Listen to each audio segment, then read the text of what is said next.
respiratories, where you execute business processes. Analytics systems are where you make sense of your data and evaluate business processes.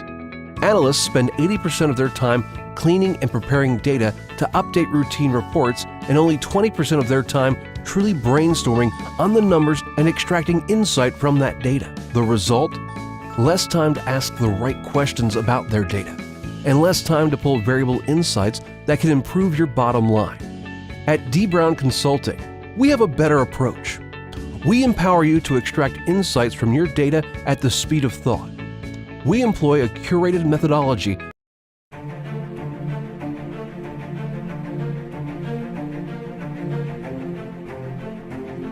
Welcome to the Pride of Symbols, a people driven by the passion for excellence and the courage to take on big challenges and see them through. With integrity of mind and systems, our words, structures, and processes are always dependable. We are proud of who we are, what we do, and what we stand for. Firm is our commitment to the vision to build a globally recognized distribution company and to become the key driver of trade revolution across Africa. We have been empowered to make products and services accessible, affordable, and usable across Africa by building an efficient distribution network, and to remain the market benchmark for dynamism, efficiency, and competitiveness. We are rulers. We provide order. With confidence, enthusiasm, and wit we speak. The vulnerable and voiceless we empower. This is me.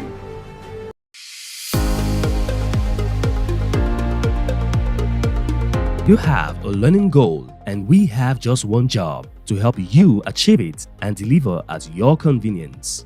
Learning right starts with us at Hashem Academy. We are a learning institute in partnership with professional industry bodies like Microsoft, PECB, Pearson VUE, and PSI, delivering quality training, ensuring your certification path in respective industries. Hashem Academy has training specialists with extensive consulting experience as well as the expertise to address your specific needs and preferences. Our goal is to deliver training that maximizes return on people and infrastructure investments. We define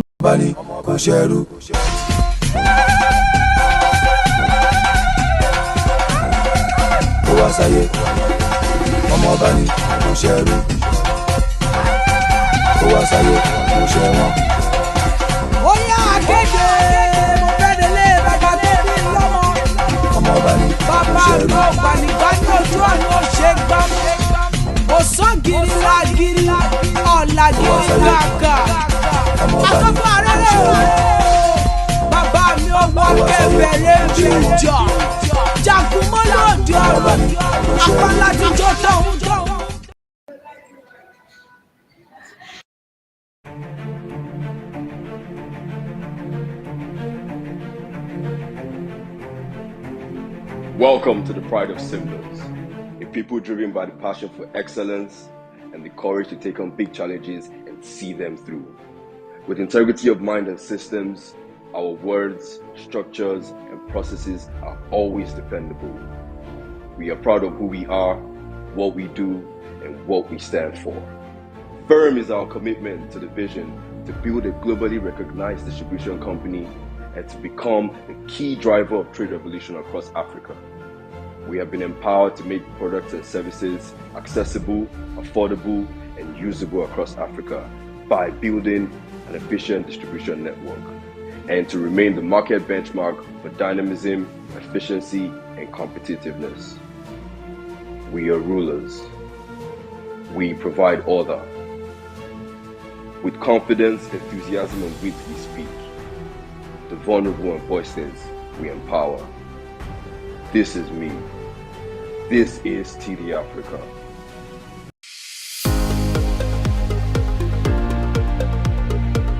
you have a learning goal, and we have just one job: to help you achieve it and deliver at your convenience. Learning right starts with us at Hashem Academy. We are a learning institute in partnership with professional industry bodies like Microsoft, PECB, Pearsonville, and PSI, delivering quality training, ensuring your certification path in respective industries. Ashem Academy has training specialists with extensive consulting experience as well as the expertise to address your specific needs and preferences. Our goal is to deliver training that maximizes return on people and infrastructure investments. We define success as having the right resources to skill you up to help you meet your desired goals. Our job at Ashem Academy is to empower you to be successful at every stage of the learning journey, from training to certification to establishing professional credibility. As a certified learning partner and authorized testing center, our facility has proven to be one of the best in the country as we get to reach the needs of all ages, young, middle-aged, and those in the advancing years, making learning simple and affordable. We care about your skill development, and without breaking the bank, we present you with great opportunities to showcase your competency and expertise in your area of specialty, aiding career advancement.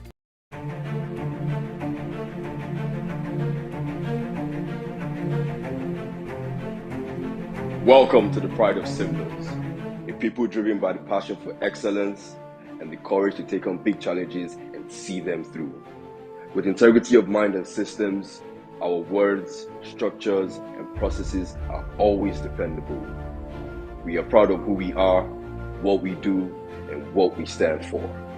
Firm is our commitment to the vision to build a globally recognized distribution company and to become the key driver of trade revolution across Africa. We have been empowered to make products and services accessible, affordable, and usable across Africa by building an efficient distribution network, and to remain the market benchmark for dynamism, efficiency, and competitiveness. We are rulers. We provide order. With confidence, enthusiasm, and wit we speak. The vulnerable and voiceless we empower. This is me. This is TD Africa. We rule. We conquer. We are Symbols.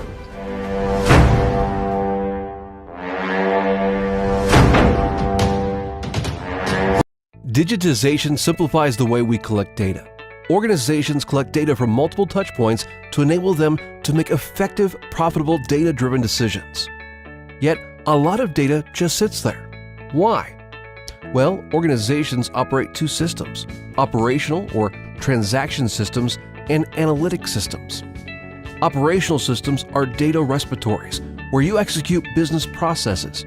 Analytic systems are where you make sense of your data and evaluate business processes. Analysts spend 80% of their time cleaning and preparing data to update routine reports, and only 20% of their time truly brainstorming on the numbers and extracting insight from that data. The result? Less time to ask the right questions about their data, and less time to pull variable insights that can improve your bottom line. At D. Brown Consulting, we have a better approach. We empower you to extract insights from your data at the speed of thought. We employ a curated methodology that simplifies the analytic build process to eliminate technical friction, making it easier for everyone in your organization to get the exact data they need securely. The best part? All of this can be done without relying on overburdened IT teams. D. Brown Consulting offers consultancy services in building, reporting, and analytics systems. As Microsoft Gold partners, we offer business process automation solutions with no-code and low-code applications, chatbots, and robotic process automation engines, and financial modeling services. We visualize our reports, dashboards, and analytics using the principles defined by the International Business Communication Standards, IBCS. The use of standardized notation eliminates ambiguity and ensures consistency in the design of your visualizations for more effective data storytelling. Are you looking to achieve more with your data? Contact us today. Visit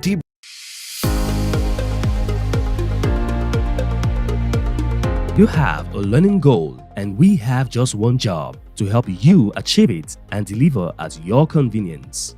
Learning right starts with us at Ashem Academy. We are a learning institute in partnership with professional industry bodies like Microsoft, PECB, Pearson VUE, and PSI, delivering quality training, ensuring your certification path in respective industries. Ashem Academy has training specialists with extensive consulting experience as well as the expertise to address your specific needs and preferences. Our goal is to deliver training that maximizes return on people and infrastructure investments. We define success as having the right resources to skill you up to help you meet your desired goals. Our job at Ashem Academy is to empower you to be successful at every stage of the learning journey, from training to certification to establishing professional credibility. As a certified learning partner and authorized testing center, our facility has proven to be one of the best in the country as we get to reach the needs of all ages, young, middle-aged, and those in the advancing years, making learning simple and affordable. We care about your skill development, and without breaking the bank, we present you with great opportunities to showcase your competency and expertise in your area of specialty, aiding career advancement or personal goals tracking. Let's help you bridge that learning gap. All you have to do is take the next step to enroll in our courses today with prices that are easy on your wallets. Request access to our training calendar by emailing training@ashem.com, and you can also get the most of your learning investment by checking out our promotional offers here. offers.ashem.com/ms learning. You can call 0704 636 7151 or call 0704 576 9927. You can visit our head office at number 9 Ibikunle Street off Abad Macaulay Way, Yaba, Lagos State.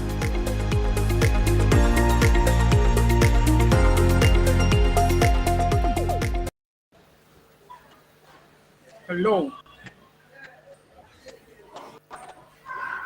Good afternoon. Good day, everyone. We would like to apologize for the slight delay. We experienced some technical glitches, but yeah, we're fine now, and then we are set to go live. So, if you are joining us for the first time, we'd like to welcome you to the Azure community, the Nigerian Azure community. So in a couple of months, we've been having series on Azure DevOps, Azure fundamentals, and this session this afternoon, we have no other person than Raphael Gapmomo, who is also a community leader and a very experienced cloud infrastructure engineer. So I don't know how to describe him. He's very professional, very experienced when it comes to the cloud environment. As he has worked as a Linux administrator and all that. So it's great to have you, Raphael.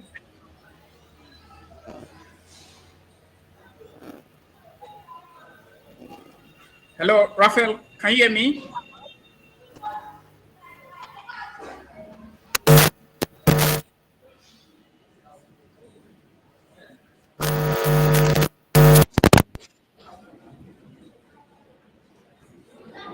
Hello.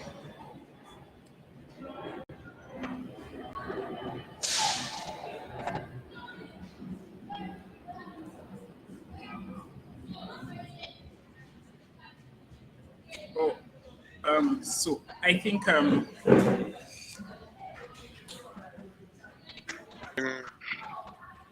Hello. So we need to. I need to stand in for Raphael.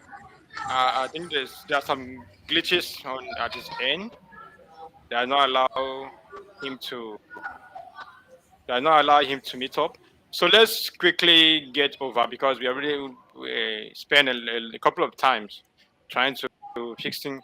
So today we are going to talk we're going to talk on development for enterprise DevOps. And if you are just joining us for the first time, this is the continuation of the AZ900 study series organized by Azure Nigerian community. And we've been in this on this series since last month. That is in the month of we started in the month of August, and today we are in the 3rd of September. So quickly, let's go without wasting much time. So now, thank you very much, Roland, for the wonderful introduction and all that. So my name is Simo Etuk. I'm your regular um, member, a leader in the community. So you're not talking to. It's not a stranger that is talking to you. So now we are going to talk about some of the things we have to cover, and this is going to be around structure your how you can structure your Git, how you can manage Git branches and workflow, collaborate with pull requests in Azure repos, identify technical debt, explore Git hooks, plan foster inner source, match Git repository. Then there will be a lab review and module. So quickly, we will not have much Sorry. time to wait. Okay, sorry, Mr. Imo. So Yeah, so before we get into the technical, because I know a lot of people are wondering, oh, what is Azure DevOps for enterprise? Is it different from the normal DevOps that we know? I mean, so so because like this is some of the like conversations or thought line that is currently some people are having in their head. Okay, I like, so can you give us a snippet of information on what does it mean by Azure Enterprise DevOps? enterprise DevOps is a kind of DevOps services that are DevOps as a whole is a platform whereby the free version is for, I think they have up to 5 team members that can collaborate and get project delivered. But if you want to go beyond that, that means already you are an enterprise. So enterprise DevOps is a server that enterprise ready, is an enterprise ready platform, and it supports teams of any size. It can range from tens to thousands, and Azure DevOps is that just as we have GitHub Enterprise. So that is how Azure DevOps is. Whenever you hear the word Azure DevOps Enterprise, it means it is enterprise ready. Does that clear some doubt? Yes, sir, certainly. Okay. So I hope it's the same for the community member. So I believe we can dive into the technicality of it now because of the short time that we have. So thank you so much. It's nice having you. Okay, you're welcome. So now we have with me on the screen that explore mono repo versus multiple repos. Now we have something that we are aware that repo, when you hear repo, it has to do with GitHub. And I can tell you as we speak that Microsoft Azure DevOps has a repo. It's one of the components of Azure DevOps. So now, if you look at the two of them, it exists in a kind of there are two philosophies on organizing your repos. Even if monorepo, as it is written there, it's a source control pattern where all the source code is kept in a single repository. Like there's no way everything that you do is in one repository. It's why this mono repository is easy is that it's a kind of it's simple to give all your employees. Maybe I'm using employees because I was actually looking at DevOps, Azure DevOps in in the enterprise scale level angle. So it gives a simple access to all your employees in a very to access everything in a short time, and just before you know, someone can clone it down and make some changes, and everybody work on that the repo. But in the other way around, like the name implies, multiple repository, which is the direct opposite of what we just discussed, monorepos. This one is when you organize the project into separate repositories.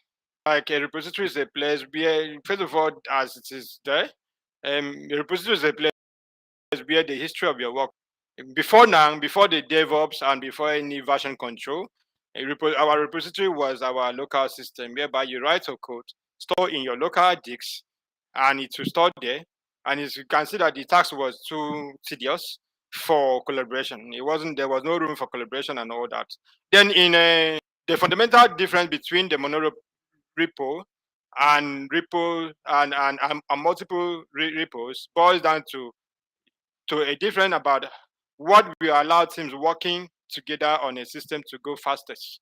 So in this case, there's no way you can be doubtful that multiple repositories will actually give teams a faster space. I do put them at a faster speed for them to deliver projects. The multiple repos view in extreme form is that if you let every sub team leave, it's okay. Let me quickly go back. So if you look at the screen now, Azure DevOps project can contain multiple repositories. There are about two philosophies we talk about. Then the fundamental difference are this. So now when we are in our demo section, short demo section, we're going to explore this in Azure DevOps environment. Then how can you track changes to a project over versions? Then for each version record, we have functionalities, change functionality, and remove functionality. These are what we in a repository.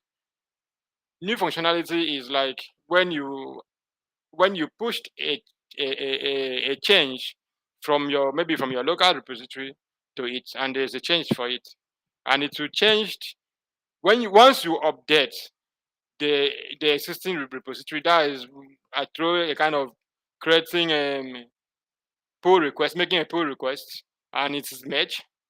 You can always change the functionality of the existing repository, and if it does not, you can remove the functionality.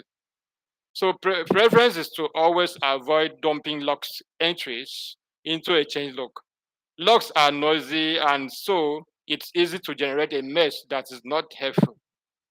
Now, can be manually created, can be automatically populated, can be a combination of both. Now, auto, git log, git chain log, and git chain log. These are the kind of automatic. When this is another angle that has to be explored. Change log is where you can easily keep some logs files that are maybe are not readily, maybe you are not frequently accessing it, or maybe that are not directly affecting the project that you are working on. So another one is manage Git branches and workflows. Now, explore branch overflows. So feature branching in Git is about, by default, GitHub will, like GitHub, I'm using GitHub, but it's the same thing also applicable to Azure DevOps repo. In Azure DevOps repo, you will have the master branch, and you have either the master branch or the main branch. Then any other branch that you create is actually a branch. Is not going to be functioning as a main branch or master branch. So in this branching, we have what they call feature branching. All feature development should take place in a dedicated branch instead of the main branch.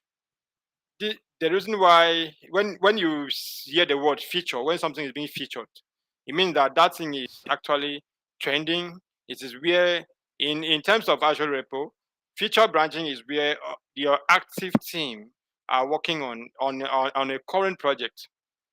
That is the feature branch. So forking workflow, every developer uses a server-side repository. Yes, the server-side repository is what every developer is using, and evaluate the workflow. What you need to do is that when you are forking the workflow, you need to evaluate it. Does this workflow scale with team size? Is it easy to, some of the things you need to ask yourself, is it easy to undo mistakes and errors with this workflow? Does this workflow impose any unnecessary cognitive overhead to the team? So these are some of the few things you need to ask yourself. So now you have explore feature branch workflow. First of all, you need to create a branch. We all know the normal command, git branch, then the name. Then once you do that, you add a commit to it and open a pull request. Then discuss and review your code. And the next thing will be to deploy it, and you match with the master or the main branch. Then all feature development should take place in a dedicated branch instead of the main branch. Encapsulating feature development leverages pull, which are a way to initiate discussions around a branch. Share a feature with others without touching any official code. You can actually do a lot of things with branching in a GitHub repository, in Azure Repo. You can discuss everything you need to discuss. Testing and debugging can take place there without it affecting the code in the main. So we have now the demo section is Git branch model for continuous delivery. So let me dive in. Now, if you look at the GitHub branch, create a branch, make changes, create a pull request, then you address review comments and match your pull request, delete your branch. Git flow is a lightweight branch-based workflow. The GitHub flow is useful for everyone, not just developer. Yes, even if you are not a developer, you can use it to, maybe if you are anchoring, if you are into technical writing, you can actually use Git branching to help you in organizing your work and all that. So we'll move down to another one, which is explore fork workflow.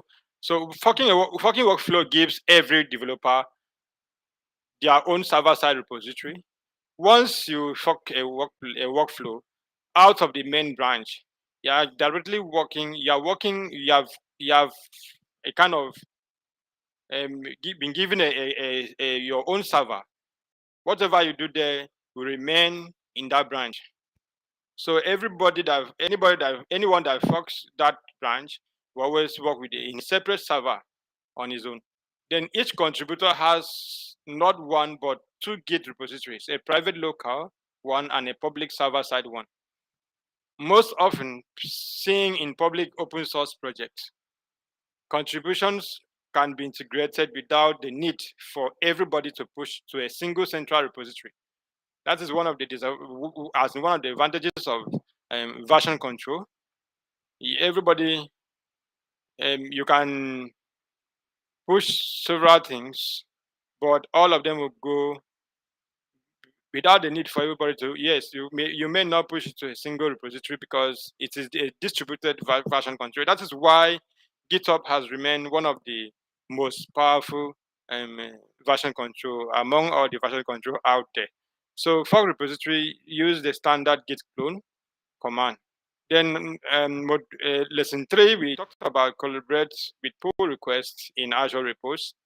So when you seek pull requests, if you pull something from your own repository after forking a particular branch or a particular repository, you need to first of all create a pull request whereby the person in charge, maybe the team lead, will review your pull request, and if everything is in order, he will he or she will merge it to the main branch or the master branch. So now from the diagram, you have the branch, discuss and merge.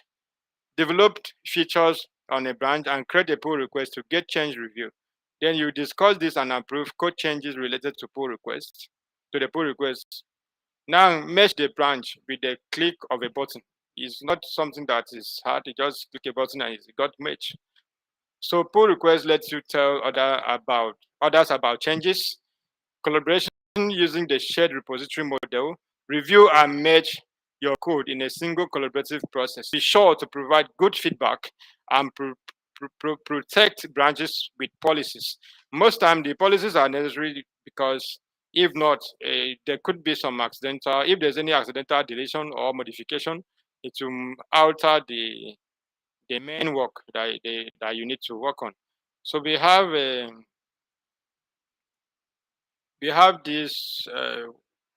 We move down to the next slide, which has to do with now Azure repository. Azure repos collaborating with pull requests. Now this is a demo section that you play with on your own. Then GitHub mobile for pull request.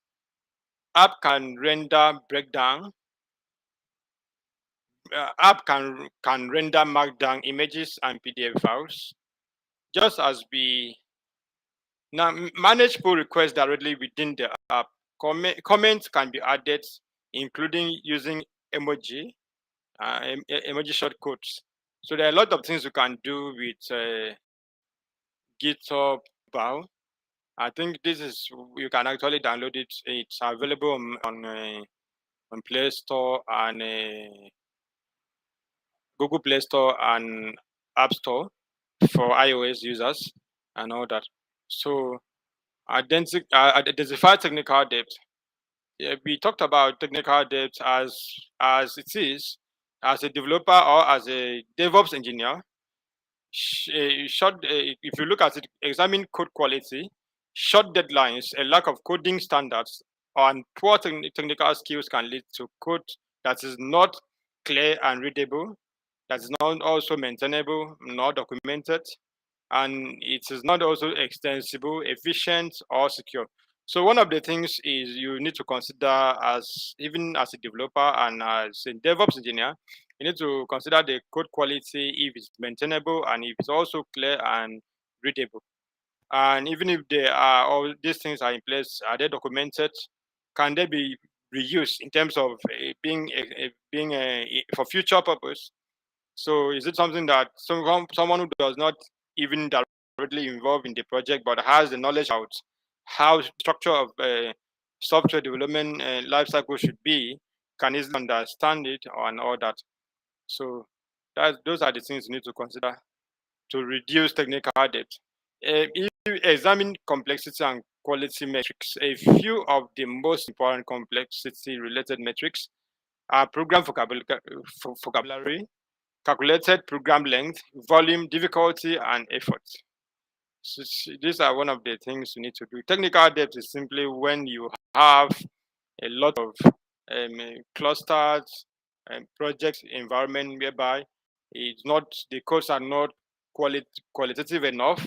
You cannot identify, the bugs are not fixed, and all those things. So introduction to technical debt. Technical debt describes future penalties that you incur today by making easy or quick choices in software development practices. So now what you do is, most people cut corners just to make sure that maybe they deliver their project on time, or maybe to just maybe compete and be in the market on time.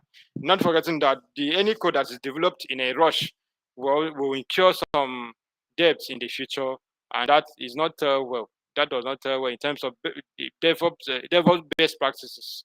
Technical debt is one of the major issues. So measure and manage technical debt. Failed build percentage has to be measured so that you will not get, oh, sorry. So that you will not get yourself, you will not incur technical debt and all that. So failed deployment percentage, ticket volume, bug bounce percentage, unplanned work percentage. These are the things you need to measure to be able to to ensure and at least reduce technical debt to a reasonable extent. Now, sources and impacts of technical debt. Common sources of technical debt are lack of coding style and standards, lack of or poor design of unit test cases.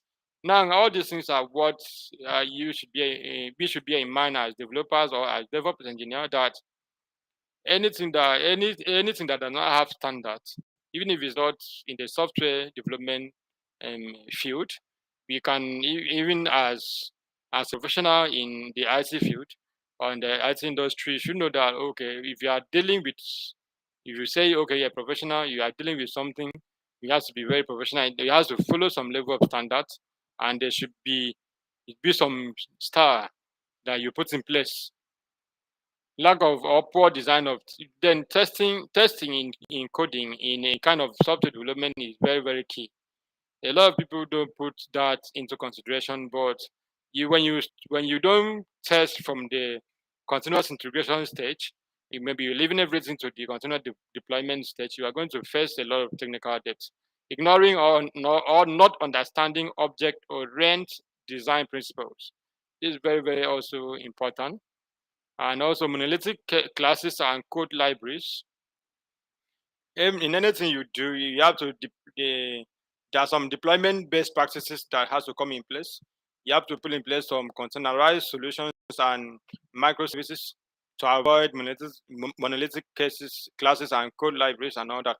So another one is poorly envisioned use of technology, architecture, and approach. Over engineering code, insufficient comments and documentation. Sometimes comment help, and when you have documentation to follow, not writing self-documenting code, taking shortcuts to meet deadlines, leaving dead code in place. It is very, very common among most people when they try to meet deadlines, and everything will become will be rushed just to meet deadlines, and that's in the future will not tell well. So those are the things we must pay attention to. Using automated testing to measure technical depth and add problems during development that makes it more difficult to add customer value. They know how you can add, add some value to a customer and all that. So we have SAP's productivity and frustrate development teams. Makes code both hard to understand and fragile. It also as well increases the time to make changes and to validate those changes. And instead, what you need to do is for you to start small and grows over time. And the technical depth will, if you overlook it, it will start as gradually, and before you know it, it might overpower you. One way to minimize the accumulation of technical debt is to use automated testing and assessment. If you can get some of the hands-on this thing and check out for this thing, I'm going to drop a website whereby you can check out some testing solution like the SonarCube, sonarcloud.io/about. You can read about some of the testing tools, test automation tools that you can use. Let me paste that link in the chat section. The moderator, is any question that we have there? When is it? Okay. Okay, I pasted the link there, so you can always go there to check out some of the testing, the automated testing tool that you need. So we have ways to minimize technical debt is to use automated testing enhancement. One of them is SonarCloud, and if you see the website, let me bring it over here. So it's really, really helpful. You can see it works with Azure DevOps and other version control system. So you take your time to explore that. So now we move down to the next slide. What we have here is discussion code quality tooling. Azure DevOps can be integrated with a wide range of existing tooling that is used for checking code quality during builds. which code quality tools do you currently use?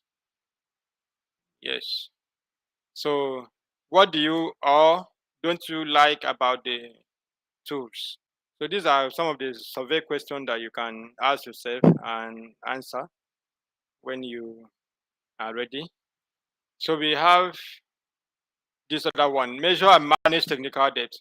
Now, if you look at these are kind of um, automated testing automated tools like whereby you use it to test the code qualities and all that, track vulnerability and fix bugs. If you can see from the diagram, we have over 55 bugs and we have vulnerability has been 3. Code smell has been more than, in fact, it's over 5 point something, I think, K, 5.1K. So now code smells is what that is simply that this happened as a result of a kind of poor or misguided programming structure, a kind of coding structure. When you are not following a standard, just like having mixing everything together. So that's what it will result in what is called code smell. So if you look that up in to understand better, then we have what they call integrate other code quality tools. Okay, because of our time, we won't be reading this much, so we need to at least explore some of the things we need to explore. And in Azure DevOps environment, let's see how we can go to this place. I think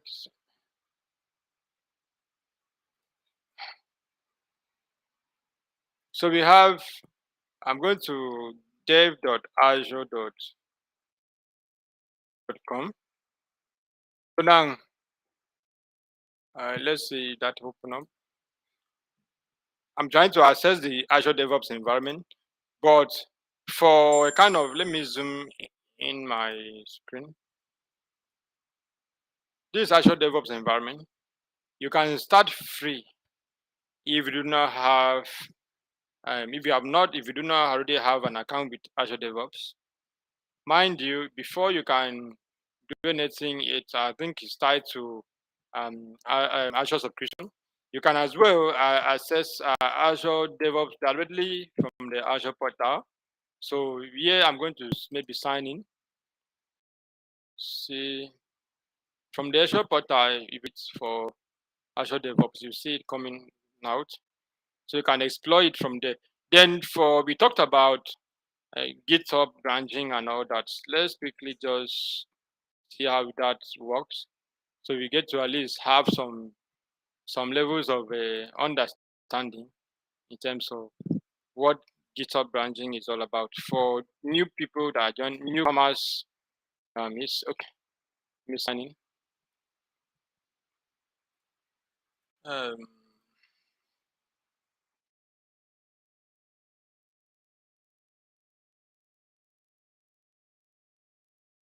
Now what we're going to just quickly do.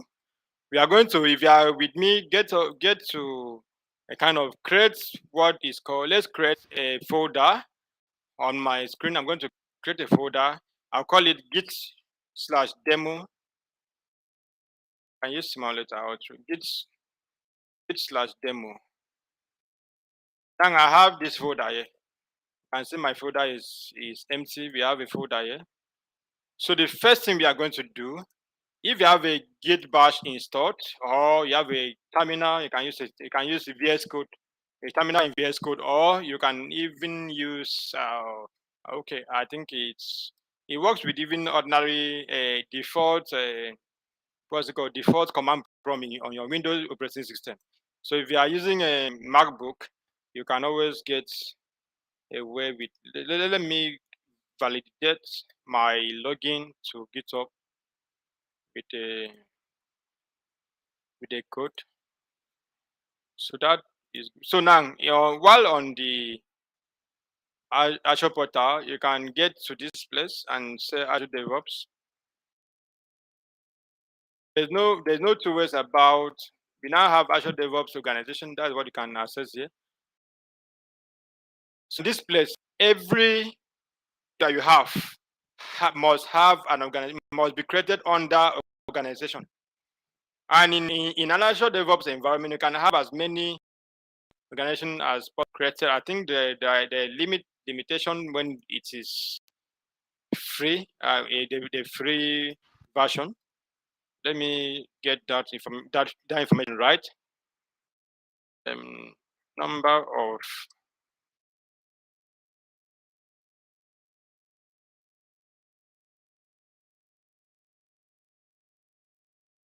okay. If you have any question, feel free to direct it to the moderator. He will bring it up for me. So there are things you can explore about the pricing when it comes to Azure DevOps. So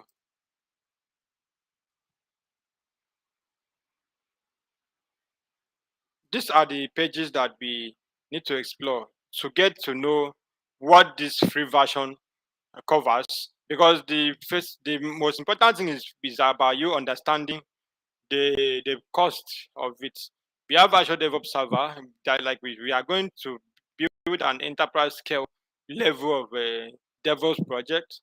You can acquire your own server.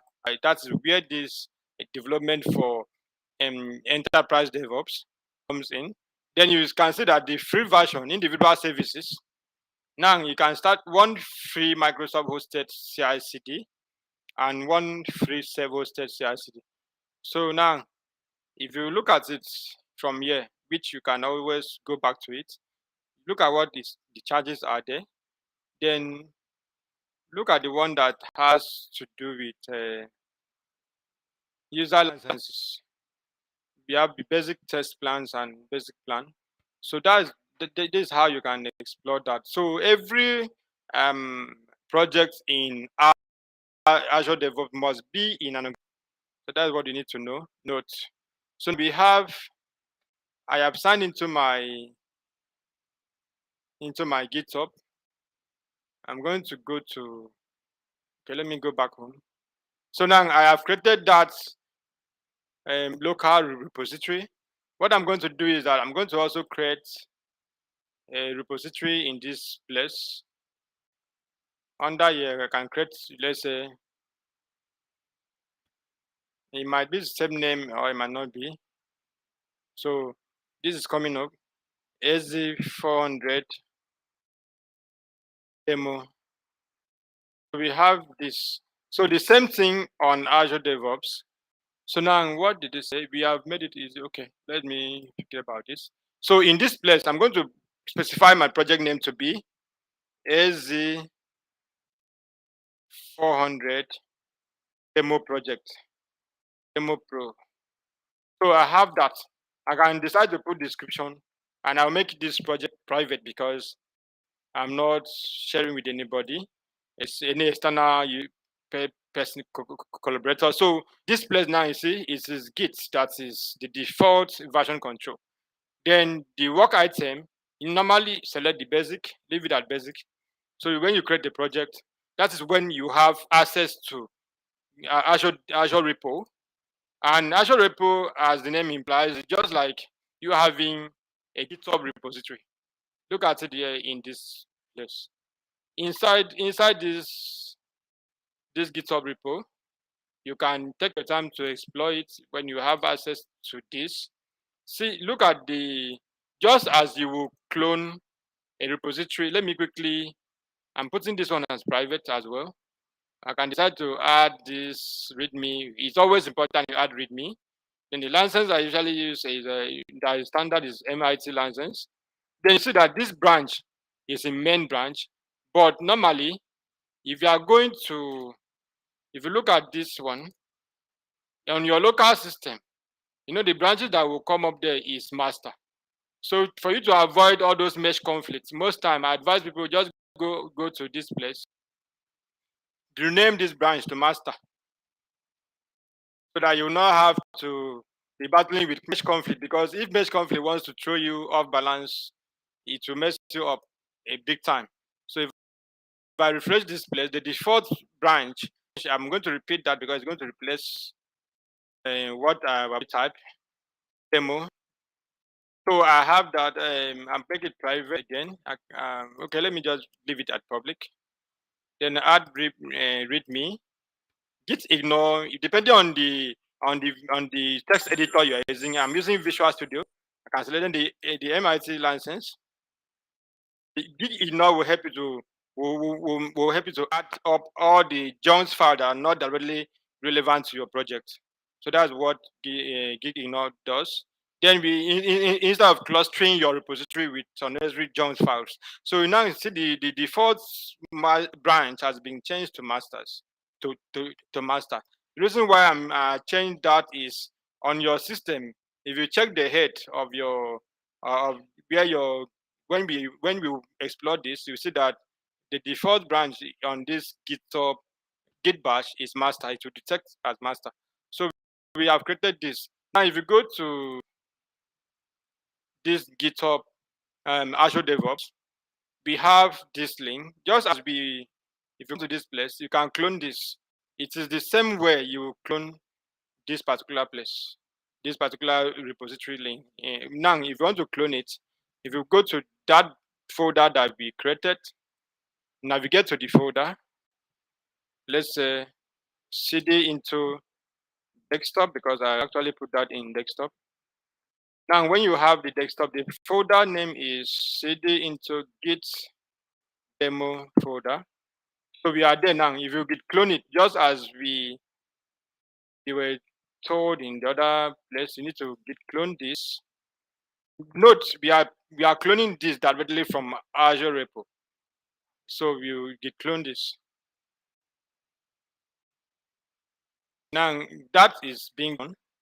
I don't know if my screen is clear enough.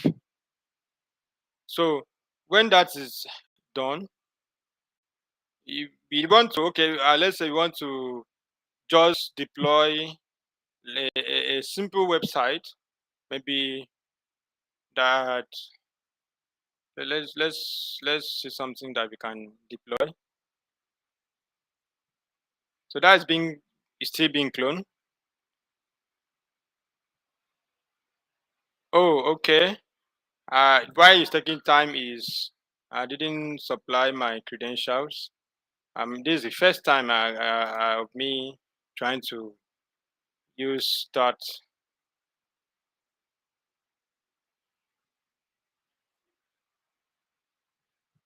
So it's going to prompt me to supply Git credentials. It's loading up before it can work. So now we have. Let's see if we can whether we can add a small code snippet to it, to our project, at least to form.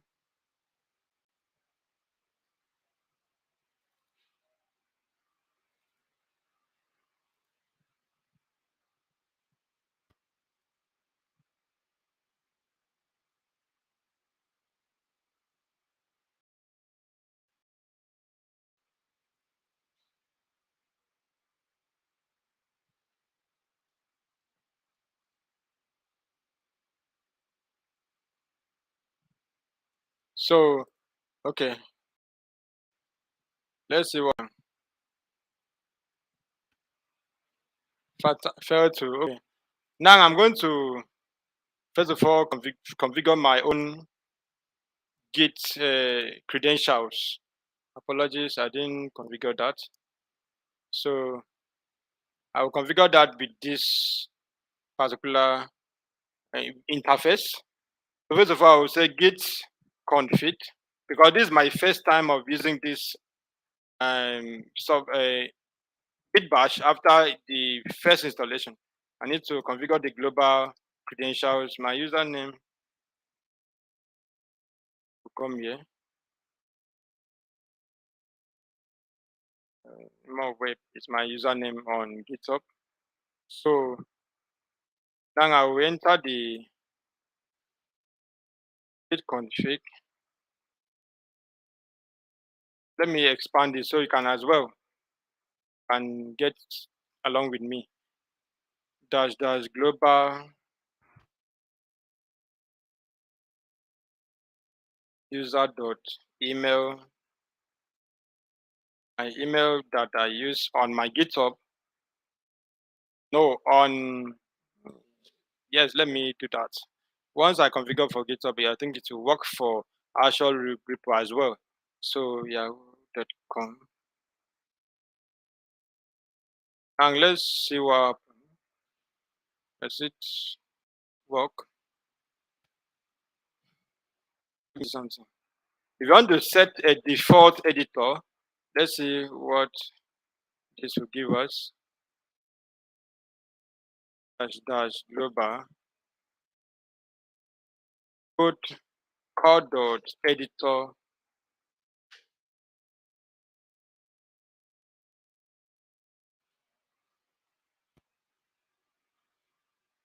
Okay, so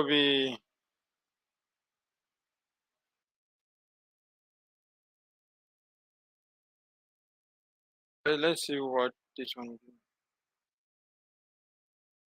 It's not actually picking. Okay, let's git clone.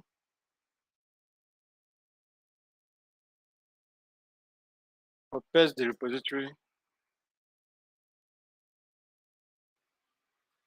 But if this doesn't go through, it actually has clone now. But oh, you didn't finish. It's empty. They also come with some files. Okay, so now I will add another account. Let me see.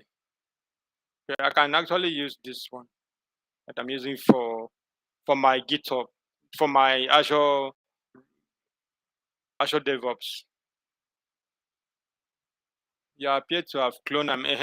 Now this repository is empty. There's nothing inside. So now when we say, okay, we want to put some files, let me get some files inside. Like we can just do something like add some okay, let's open this folder with in what's it called, in a text editor.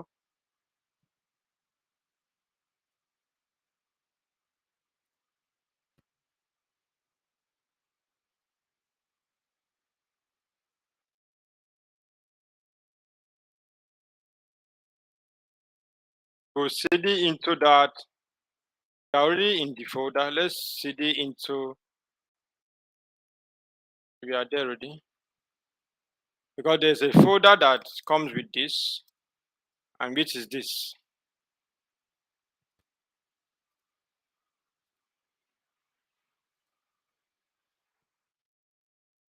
See now the Git has recognized it as master. The reason why I changed the other one, although in GitHub in the DevOps repository, we have in Azure DevOps repository, we have this. Now let's understand this place. This is cloned to your computer, like I'm cloning now. But if you if you have had an empty repository, maybe a local repository, and you wish to bring that existing repository from your command line to Azure DevOps, this is the link that you copy to it.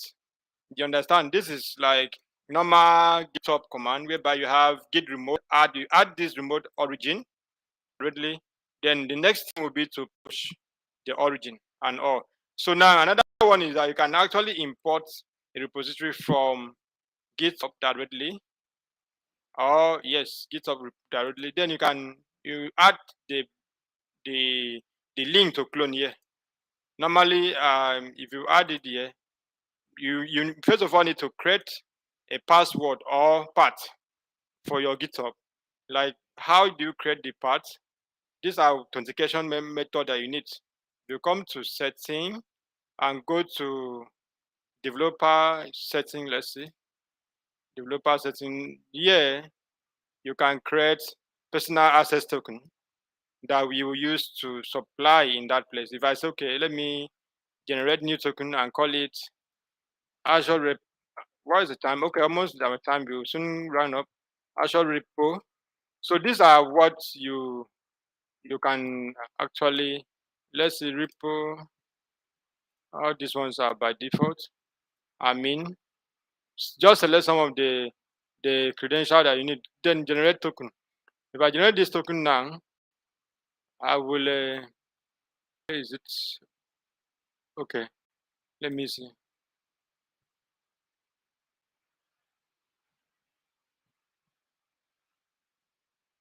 Okay, I have my token here. This is it. So if I copy it to this place and put my username to be, let's see what happens. Then I paste this. You should be able to announce. Okay, let me say I want to clone this particular. I want to clone a particular repository that I have here. It's just for me to go to my repository and copy. Let me go here and copy a URL. Just clone one. Now I have this. Okay, let me say I want to clone this particular repository. If I copy this place and come to paste the URL right here, and you see that, let's see if it will import. So that's another way. If you are asked in your exam, because the essence of this thing is for you, the easiest way you can get your code directly from your GitHub to Azure repo is through importing the repository directly from your GitHub. And before you can import directly, you need to set up a GitHub what you call personal access token and all that. That is the kind of authentication method that you need. So I believe we have. If there's any question, okay, the font size is small. Well, okay, just for me to zoom into my own this thing. So now I have imported the repo. So this is how Azure repo works. It's similar to just as you have your GitHub repository. See that everything is the same. You can all the commit that comes in will come in here. Let's say I want to, okay, let me say, okay, I want to clone this particular repository now. I want to clone this particular repository by going to this place. I want to clone this particular repository now by going here and say, okay, let me clone it to my own local. Okay, I want to clone it now. Let me go out of this particular place, back to normal desktop. I am already, let me see into my own desktop. We are ending this section by in 5 minutes. This is 403. Sitting to desktop. I just want to show you something using the git clone. So just bear in mind that all the git command that works for normal GitHub also works for Azure repo. So in fact, the Microsoft owns GitHub, of course. So they're almost similar, but just that the same thing you can do in a GitHub is what you can also do in this GitHub Azure DevOps repo. So I believe by now we can maybe ask question and get to know what we need. So now we have this we are cloning a repository that has larger files. That is it. Now you can clone in VS Code directly. That is, if you have your VS Code installed, you can clone it directly into it without having to like bother by anything. So another one is you can as well. So another one is the ID. There are several ID here. So if you want to clone directly to, you can say, okay, this one I'm going here. This is going to open a repository, a VS Code directly. Okay. Yes. I'm canceling it because I don't need it. I don't need to do it. So this is how you can clone it. And if you can see, you can also, if it's Linux, you can use the SSH to SSH into it and all that. So this is what this thing. Then branches. if you maybe I want if this also have finished cloning. Okay. It's really large. Okay. So in your own time, make changes to a file that you have with clone now. When you after making changes, you go to you can as well create branches, the first branch, and just git branch will create a new branch. That's how it is. Git branch with a name. So that's how you can get that done. And that is that for today. And mind you, tomorrow, just as a reminder, tomorrow is another day that we have the final series for. No, it's not the final because this is like module. We are by tomorrow will be in module 5 of the SZ400. So the section continues next week and up per week till we rounded up. I think the SZ400 has 9 modules, and we will be in 4 by tomorrow. This particular one that we're treating today is module 2, which was postponed in previously. So yeah, if you have questions, reach out to us on the community and all that. So I will hand over to the moderator and take my leave now. Thank you for joining us. Hello. Yeah, thank you so much, Mr. Imo, for that wonderful session. So we've come to the end of today's session. So if you have any question, you can you can drop your question on any of our social media platform. So to get all the information as regards the community and other sessions that we'll be having coming up next and other activities, you can follow us on Twitter at Azure Nigeria, and we're on LinkedIn, Azure Nigeria Community, and also we have a Telegram group and a WhatsApp platform. So those are some of the communication channels that we use to get connected with other community members and see how we can move the community forward. So if this is your first time, kindly go through the YouTube channel to see all the series that we've been having over time, and keep up to date with us on all our social media platforms. Right. So thank you so much for joining. Stay tuned and see you next. Oh, yeah, not next week. So see you tomorrow, same time, right? Same channel. So yeah, if you have other people who are interested in learning Microsoft Azure DevOps, right? Be kind enough to share the link.